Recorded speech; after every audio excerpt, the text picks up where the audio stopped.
Bonjour à tous, bienvenue sur le Mandataire Efficace. Donc aujourd'hui, j'ai l'honneur d'accueillir Grégory, qui est dirigeant du réseau Expertimo, qui va pouvoir nous donner son avis sur le marché et bien sûr sur le réseau Expertimo. Mais déjà, je vais laisser Grégory se présenter à vous. Bonjour Sébastien, merci pour ton invitation. Donc moi je suis effectivement Grégory Beurier. J'ai repris avec Louis, qui en est le fondateur, le réseau Expertimo en 2021. Et donc ça fait 2 ans et demi maintenant que je poursuis l'aventure de Louis avec passion. Voilà. Très bien. Bon, moi, je suis honnête, tout le monde le sait maintenant, mais je suis aussi chez Experimo, donc voilà, il n'y a pas de conflit d'intérêt. Pour une fois, c'est mon réseau que je présente, donc c'est plus facile.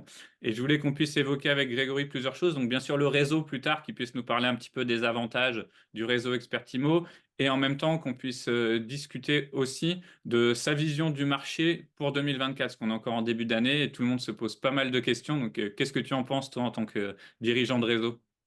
On attaque dans le dur là, on va faire fuir tout le monde.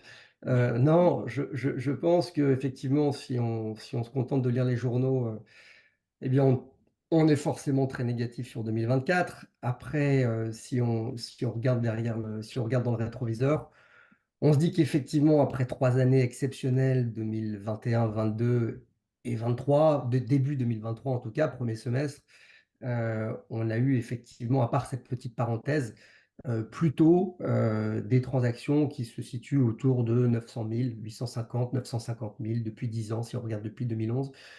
Donc, ce qui correspond exactement à l'atterrissage prévu, puisqu'on nous promet un atterrissage aux alentours de 900-930 000 transactions. Néanmoins, moi j'aime bien faire un petit calcul qui nous permet d'être optimiste. Dans la mesure où les prix ont été en croissance de 15 à 20% en fonction des villes en France entre 2020 et 2024, on peut raisonnablement se dire, si on prend une calculette, que 900 000 transactions multipliées, on va prendre même la fourchette basse, 900 000 transactions multipliées par 1,15, ça fait 1 35 000 transactions. Ça veut dire qu'aujourd'hui, 900 000 transactions en 2024, ça produit le même montant d'honoraires qu'1 35 000 en 2019, hein, puisque les prix ont pris à minima 15%. Et comme évidemment, nous sommes rémunérés sur les honoraires et pas seulement sur le volume, on peut rester optimiste pour 2024 puisque ça veut dire qu'on est encore sur des records si on enlève des records d'honoraires, hein, pas de volume de transactions, mais d'honoraires si on enlève 21, 22. Donc, soyons positifs, nous ne sommes pas censés perdre de l'argent en 2024 puisque nous bénéficions d'un volume de transactions de 900 000 appliqués à des prix qui sont bien plus élevés que sur la décennie 2010-2020. Donc ça, c'était pour la petite touche d'optimisme, mais corroborée par des vrais chiffres. Après, ce qu'on pense, nous, chez Expertimo, c'est que dans un marché qui se rétrécit un petit peu, même si on vient de voir que ça n'avait rien d'alarmant, il faut prendre plus de parts de marché. Hein, on a vu que quand Free est arrivé comme quatrième opérateur du marché de la téléphonie, eh bien, il a réussi à tirer son épingle du jeu et pourtant, il y avait SFR, il y avait Bouygues, il y avait Orange. Les 3 acteurs historiques sont toujours là et pourtant Free est aujourd'hui absolument prédominant. Ouais. Pourquoi? Parce qu'il a pris des parts de marché. Voilà. Donc nous, et on va parler effectivement d'Expertimo après, mais ce qui est fondamental pour tous les réseaux, c'est d'aider leurs conseillers à prendre des parts de marché. Prendre des parts de marché, c'est élargir son cercle de compétences, avoir plusieurs cordes à son arc. Pendant des décennies, on a travaillé que le traditionnel. Mhm. Aujourd'hui, il faut travailler. Alors, on ne peut pas tout faire, hein. L'idée, c'est pas de faire du neuf, du tradi, du viager.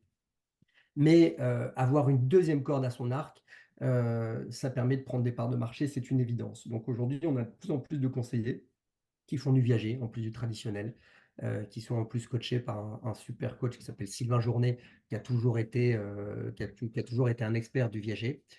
D'ailleurs, tu me Et fais puis, penser qu'il faut que je le contacte, qu'il vienne faire une vidéo pour expliquer ah au bah, il moins sera ravi. qu'est-ce que c'est que le viager pour certains, et puis une vidéo plus grand public pour expliquer vraiment le viager, parce que je crois qu'il y a plein de gens qui ne comprennent pas et ça peut être une bonne opportunité.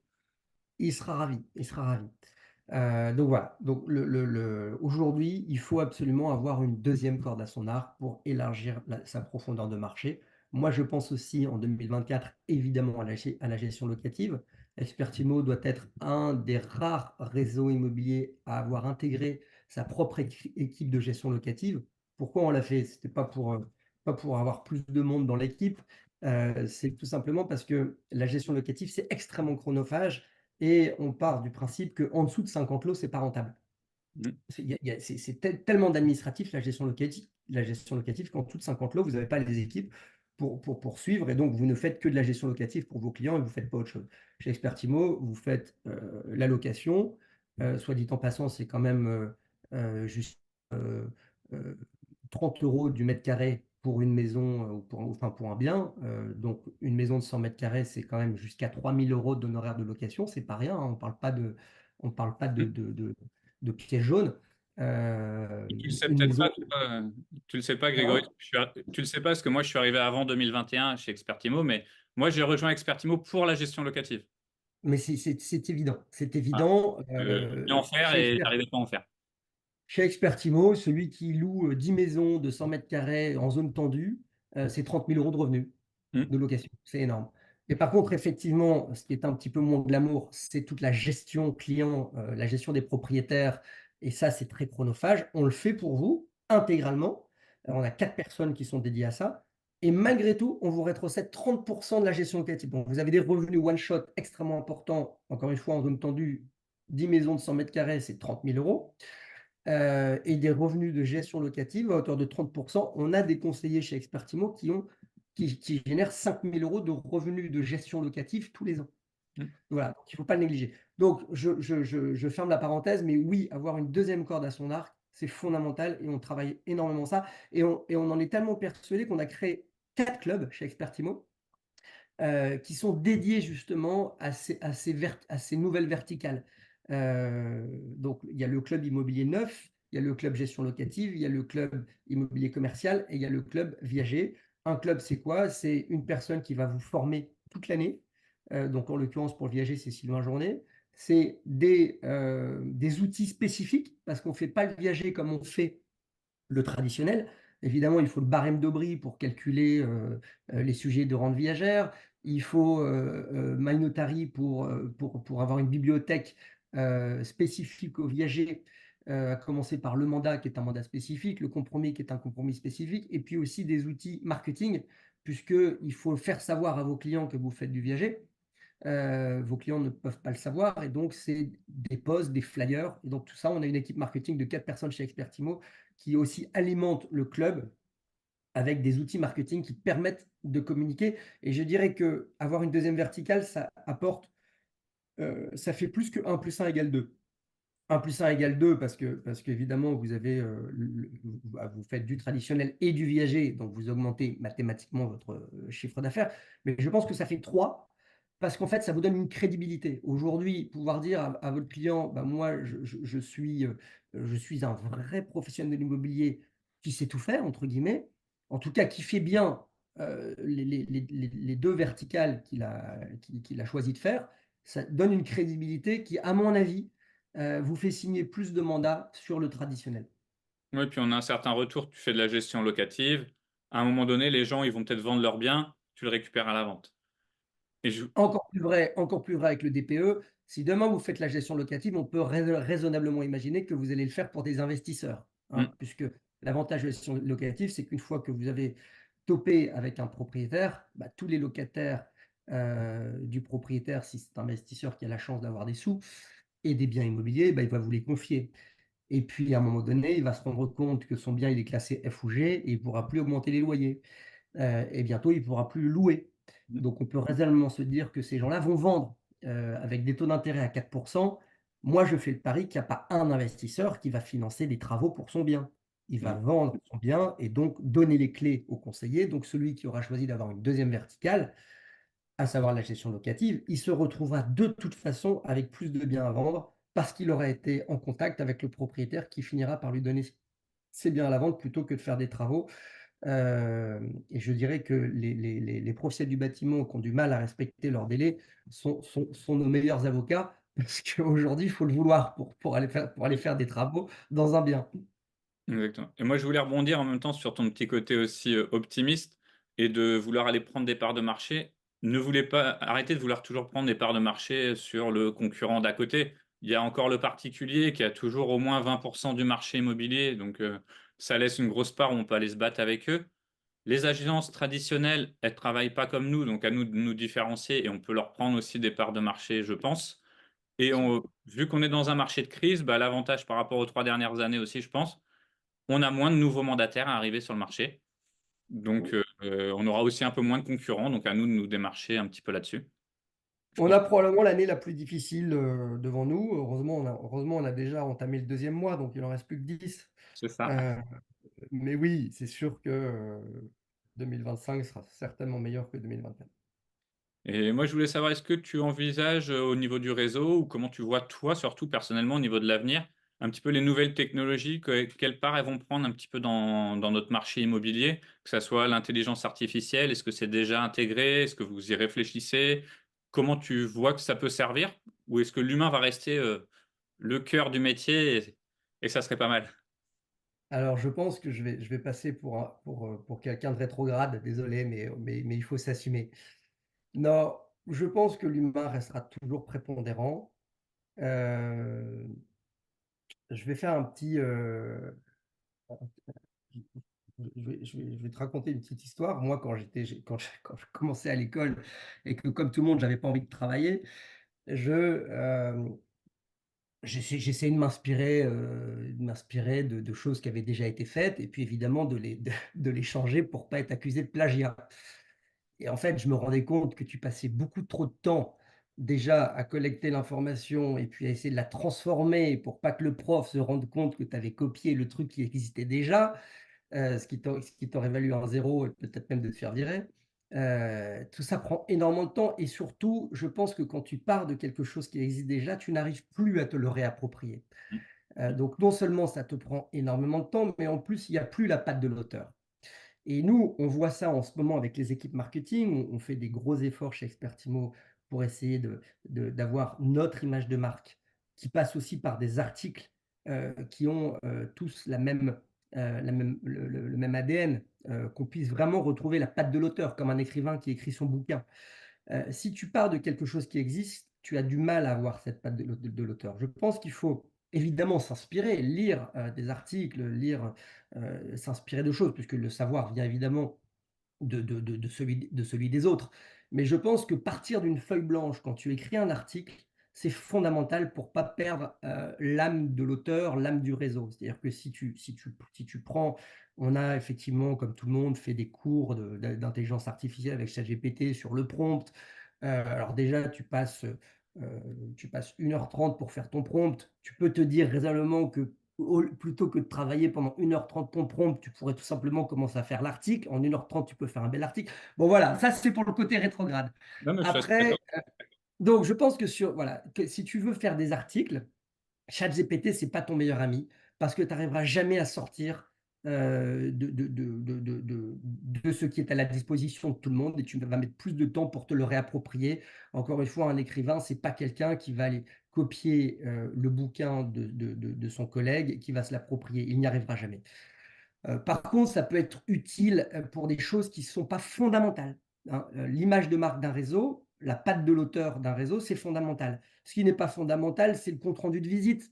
Mmh. Faire un compte rendu de visite, grâce à l'intelligence artificielle, oui. La rédaction d'annonces, je suis même pas certain. Beaucoup disent que la rédaction d'annonces, ça fait gagner du temps. Oui, mais faut-il gagner du temps sur quelque chose d'aussi fondamental que la première impression que va avoir, ton prospect, le futur acquéreur, sur le descriptif de ton bien? Non. C'est-à-dire que s'il y a bien une chose sur laquelle il faut passer du temps, c'est la rédaction d'annonces, c'est les photos. Donc là encore, oui, ça fait gagner du temps ChatGPT, mais faut-il gagner du temps sur quelque chose d'aussi fondamental? Je ne suis pas certain. Je dirais même plus, comme ça je serai complètement rétrograde, c'est pas grave, j'assume, que, l'intelligence artificielle, c'est bien quand vous n'avez pas la chance d'avoir de l'humain. Vous avez un problème juridique. Vous préférez un chatbot ou vous préférez avoir un expert juridique au téléphone? Bah, évidemment, il vaut mieux avoir un expert juridique au téléphone. Donc voilà, les outils, c'est bien. l'humain, c'est mieux. Bah, moi, honnêtement, je vois j'adore, hein, je suis un peu geek. L'intelligence artificielle pour le travail, pour le métier en tout cas, pour moi, je la vois que de deux façons. Une où vous pourrez aller voir l'interview de Pauline sur ma chaîne, comme ça vous verrez, c'est pour modifier certaines photos qui sont vraiment pour montrer un avant-après avec un client en visite. Ça évite de faire appel à un architecte pour avoir des plans rapides pour un client. Ça, c'est vraiment pratique. En plus, c'est pas cher Ouais, aujourd'hui, donc on a vraiment un truc, ouais. un rendu, voilà, pour faire des choses. Et Tu la penses à deuxième, qui? Tu penses à qui moi, là-dessus? je suis en Hein? partenariat avec IA Créa, Ouais, qui est ok. une petite société. C'est deux jeunes filles qui ont lancé ça et franchement, ça marche très très bien. Très bien, je suis d'accord. J'en Ça, ai ça testé c'est parfait. plusieurs, voilà, c'est bien. Et j'espère qu'on aura bientôt, et ça, j'ai pas trouvé, donc peut-être que ça sera au sein de mon réseau qu'on va me l'amener. C'est plutôt se servir de l'IA pour ne pas perdre de data et de nous rappeler à nous humains de savoir utiliser certains types de data que des fois on a rentrés, que ça soit dans notre logiciel maison, dans nos téléphones, dans tout ça. Et Mhm. bah, qu'on oublie. Moi, je trouve que la data, de toute façon, c'est la nerf de la guerre, on voit bien, hein, les grands de ce monde, c'est les GAFAM et leur seule vie, c'est la data, ils vivent avec rien d'autre. Et je pense qu'on peut totalement s'améliorer là-dessus et qu'aujourd'hui, trop d'agents immobiliers déjà la négligent, puisque je le vois dans mes accompagnements, ils l'utilisent même pas. Et je pense qu'on pourrait automatiser certaines tâches qui ne sont pas faites grâce à l'IA, qui nous permettraient d'être meilleurs en data. Donc, bah, parfait pour toute cette partie informatique. Je pense qu'on est assez d'accord que l'humain va rester d'abord au cœur de tout ça et que l'informatique sera un outil parmi tant d'autres dans notre métier. Maintenant, on va peut-être passer à le petit instant promo. Parle-nous un petit peu plus du réseau Experimo. Quels sont un peu les avantages et quelles sont les valeurs qui dégagent aujourd'hui? Ben, en fait, sans vouloir, j'ai déjà fait la promo Il y a pas mal de d'Expertimo, comme quoi c'est viscéral, ou alors totalement objectif.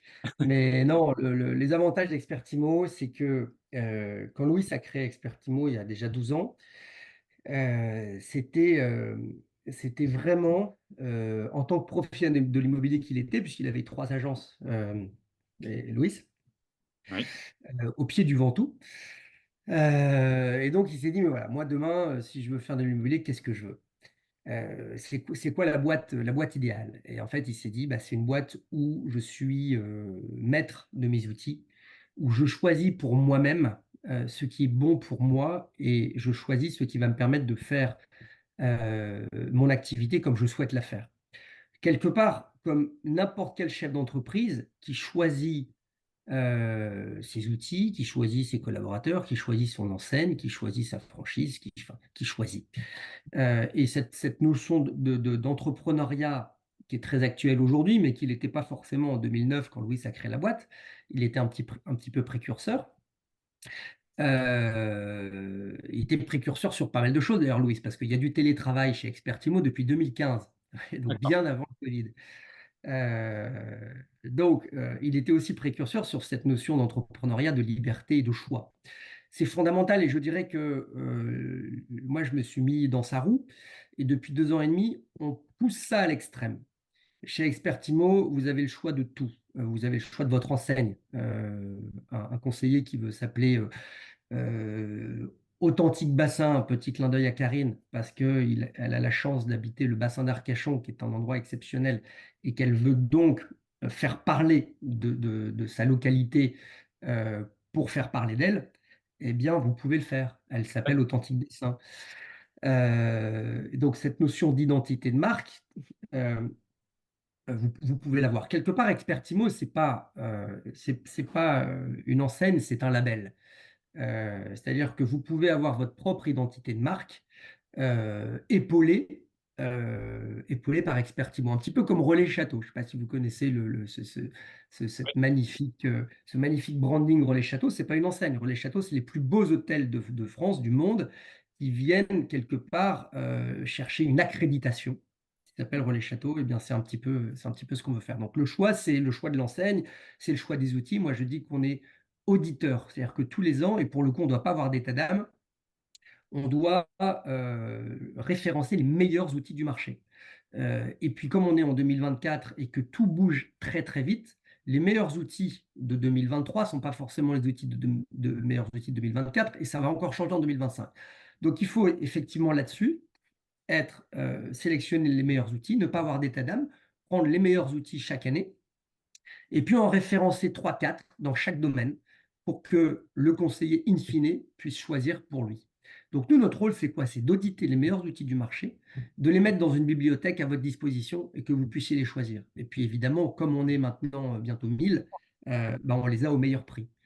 Donc non seulement vous avez les meilleurs outils, mais vous les avez souvent 2 fois moins chers que le prix, quelquefois 3 fois moins cher que ce que vous paieriez si vous étiez tout seul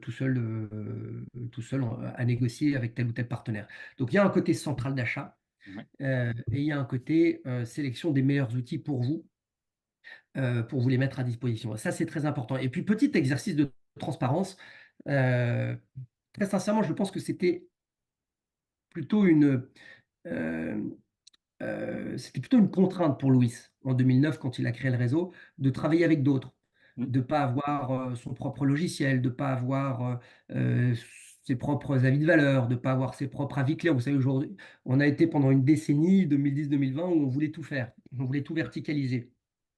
Et c'est vrai que je pense qu'il vaut mieux s'appeler Apple que s'appeler Amazon. Il vaut mieux maîtriser la totalité de son process plutôt que d'être une plateforme de marché et de faire travailler les autres.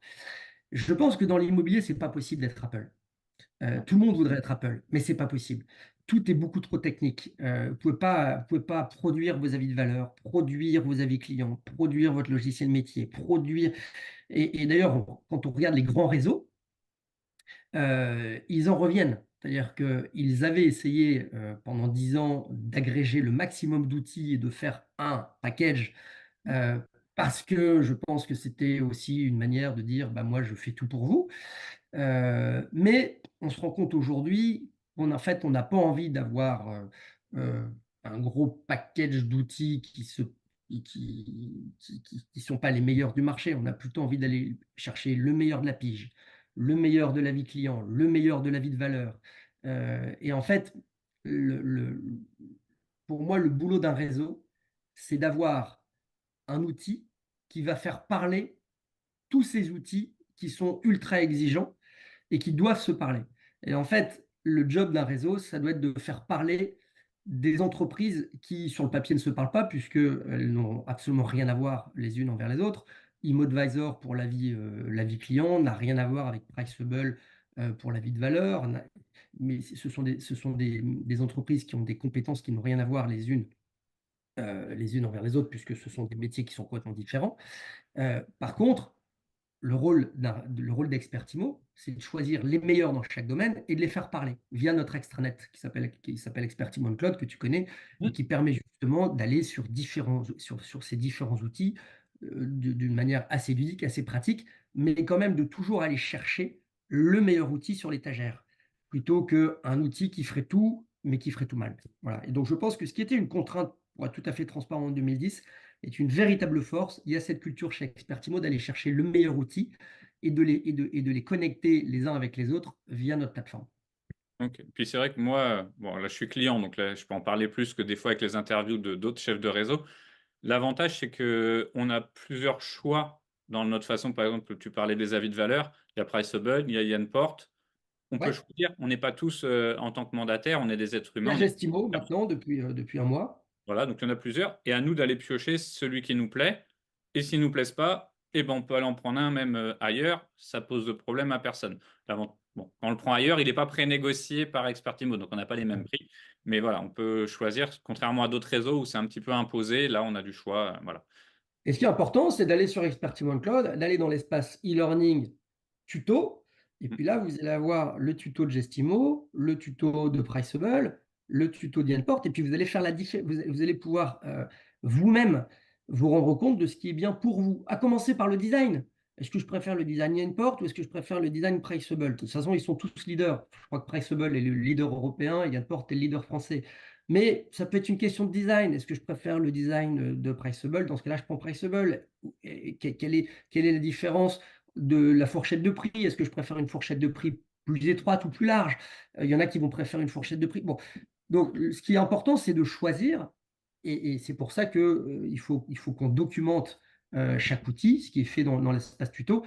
Et je terminerai par cela. Je pense que l'autre exigence d'Expertimo, en plus de vous laisser choisir, en plus de faire en sorte que vous soyez vraiment des entrepreneurs et quelque part votre rémunération 100%, Parce que ça, Et tu l'avais pas dit, mais ça reste un truc important. mais c'est une évidence. Si on vous considère comme des entrepreneurs, il faut que vous ayez 100 de votre chiffre d'affaires. Quel est le chef d'entreprise en France qui n'est pas propriétaire de 100 de son chiffre d'affaires? Ça n'existe pas. Je crois que même McDonald's, qui est la franchise la plus puissante au monde, ne reverse que 8 de son chiffre d'affaires à sa maison mère. Mmh. Je parle d'un franchisé McDonald's à sa maison mère américaine. Donc c'est tout à fait normal que vous preniez 100 de votre chiffre d'affaires. Par contre, effectivement, ça nous demande une exigence de notre business model à laquelle il faut se tenir. Nous, on vit avec des adhésions à 190 € par mois. Nous n'offrons jamais les adhésions à ceux qui arrivent pour 2 raisons. D'abord parce que c'est notre business model et qu'il faut qu'on s'y tienne. C'est une manière aussi quelque part de vous assurer que vous serez toujours à 100. C'est-à-dire que si on ne déroge pas à la règle des 190 €, c'est parce qu'on fait la promesse que jamais nous changerons de modèle, que toujours vous serez à 100. Voilà, et on ne peut pas gagner sur tous les tableaux. Et puis la deuxième, c'est que pour nous, la fidélité, c'est extrêmement important, et que nous estimons qu'il n'est pas concevable de privilégier un nouveau par rapport à un ancien. Quelqu'un qui est chez Expertimo depuis 5 ans, bah, lui, il paye ses 190 €, donc il n'y a pas de raison que le nouveau, ne les paye pas. Pour nous, c'est une logique d'équité, et c'est extrêmement important quand on gère un réseau que tout le monde s'y sente bien, et pour que tout le monde s'y sente bien, il faut que les gens aient l'impression que le réseau est équitable. Et je vous ai parlé de la formation, c'est la deuxième particularité d'Expertimo, mais tout ça est assez cohérent. Vous êtes entrepreneur, vous êtes les meilleurs, puisque chez Expertimo, on ne recrute que des conseillers expérimentés. Et donc, c'est un peu comme les meilleurs tennisman qui ont les meilleurs coachs. Bah, chez Expertimo, on met l'accent sur la formation parce que quand on a les meilleurs, il ne faut pas les décevoir. Et donc tous les mardis, on a des formateurs qui ne sont pas des coachs du réseau, même s'il y a des super coachs du réseau, à commencer par Sylvain Journet dans le Viager, et toi Sébastien aussi, puisque tu veux bientôt intervenir. Mais en général, un bon formateur, c'est quelqu'un dont c'est le métier à plein temps. Et nous, le mardi, eh ben, celui qui fait la formation, c'est pas quelqu'un du réseau, c'est un vrai formateur qui vient donner 2h30 de son savoir tous les mardis à 9h30. Alors c'est vrai que là aussi, c'est un gros budget parce que c'est tous les mardis et c'est des intervenants extérieurs, mais c'est fondamental quand on a les meilleurs, quelque part, de leur envoyer la balle comme un tennisman avec un vrai pro qui va leur donner quelque part de la motivation à continuer, de la motivation à performer, de la motivation à être meilleur. Parce qu'aujourd'hui, si on est le réseau avec le plus gros chiffre d'affaires par mandataire, c'est pas que parce que ce sont les meilleurs qui nous rejoignent, c'est aussi parce que les meilleurs deviennent eux aussi meilleurs via la formation qui a lieu tous les mardis, qui a lieu une fois par an pendant 48 heures, enfin 14 heures de formation, mais on se retrouve pendant 2 jours. C'est un petit peu fatigant puisqu'on travaille toute la journée et que le soir, bah, on est content de se retrouver. Mais c'est 2 jours de l'année qui sont extrêmement importants. Cette année, on a fait des formations à la carte. Il y avait 6 salles. Chacun pouvait se former avec le formateur de son choix pour pas avoir une formation académique de 14 heures à laquelle vous n'auriez pas forcément envie de participer. Là, c'est vous qui choisissez la formation. Donc, je dirais que tout ça est assez cohérent. On fait venir les entrepreneurs, on essaie de faire venir les meilleurs professionnels immobiliers. Pour cela, il faut qu'ils prennent 100 de leurs honoraires parce que c'est sûr que plus vous faites d'honoraires et plus vous êtes sensible au fait d'en récupérer 100. Mmh. Donc tout ça est assez cohérent. C'est plus facile de donner 30 de son chiffre d'affaires quand on a un petit chiffre d'affaires que quand on a un gros chiffre d'affaires. Donc tout ça est assez cohérent. Et quand on a les meilleurs, il faut qu'ils je dis souvent, ce sont les meilleurs qui veulent se former le plus. Et donc, il faut là aussi avoir une exigence de formation qui est fondamentale. Et je crois qu'on est au rendez-vous. En tout cas, on l'est aujourd'hui. Parfait. Ben, merci beaucoup en tout cas pour toutes, ces informations et pour ton temps aussi, je sais qu'il est précieux. Moi, je vais mettre Non, dans mais la ça description, le site directement d'Experimo pour ceux qui veulent aller se renseigner sur Experimo si vous avez envie de changer de réseau. Parce que c'est vraiment un site pour les gens qui sont déjà mandataires immobiliers, pas pour, des novices de l'immobilier qui n'ont encore pas commencé. Et beh, je vais vous dire à dimanche prochain pour une autre vidéo. Puis merci encore Grégory et puis nous on se revoit bientôt de toute façon. Merci Sébastien. Ciao. Ciao.